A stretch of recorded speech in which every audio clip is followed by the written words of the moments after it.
আসসালামু আলাইকুম। নিউজ বাংলা সংবাদে সবাইকে স্বাগত জানাচ্ছি। আমি মুনতাহা ইসলাম। ধানমন্ডি নম্বরে পুলিশের সঙ্গে ছাত্র জনতার সংঘর্ষ, বিস্তারিত প্রতিবেদন জানাচ্ছে আমাদের প্রতিনিধি তানভীর।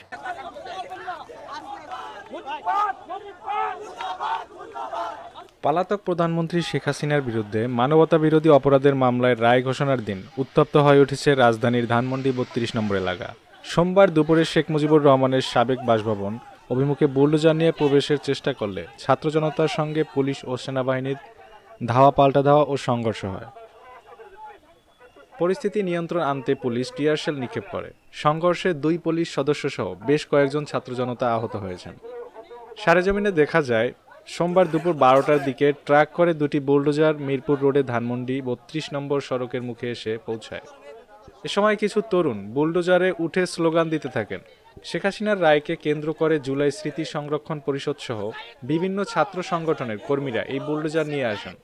এ সময় ধানমন্ডি ৩২ নম্বরে মোতায়েন থাকা পুলিশ ও সেনাবাহিনীর সদস্যরা বুলডোজার দুটি প্রবেশের বাধা দেন। দেশের প্রচলিত আইন অনুযায়ী এ ধরনের কাজ করতে দেওয়া হবে না বলে জানায় নিরাপত্তা বাহিনী। তবে সেখানেই ছাত্র জনতা অবস্থান নেয়।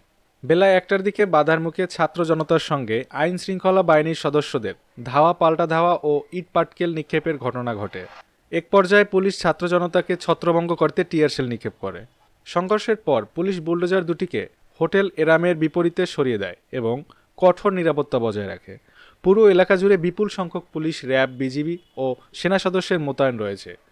গত বছর ৫ আগস্ট আওয়ামী লীগ সরকার পতনের পর বিক্ষুব্ধ জনতা প্রথমবার ধানমন্ডি ৩২ নম্বরে এই বাড়িতে হামলা, ভাঙচুর ও অগ্নিসংযোগ করে। এরপর চলতি বছরে ৫ই ফেব্রুয়ারি বুলডোজার মিছিল কর্মসূচি থেকে বাড়িটির অর্ধেকের বেশি অংশ বুলডোজার দিয়ে গুঁড়িয়ে দেওয়া হয়েছিল।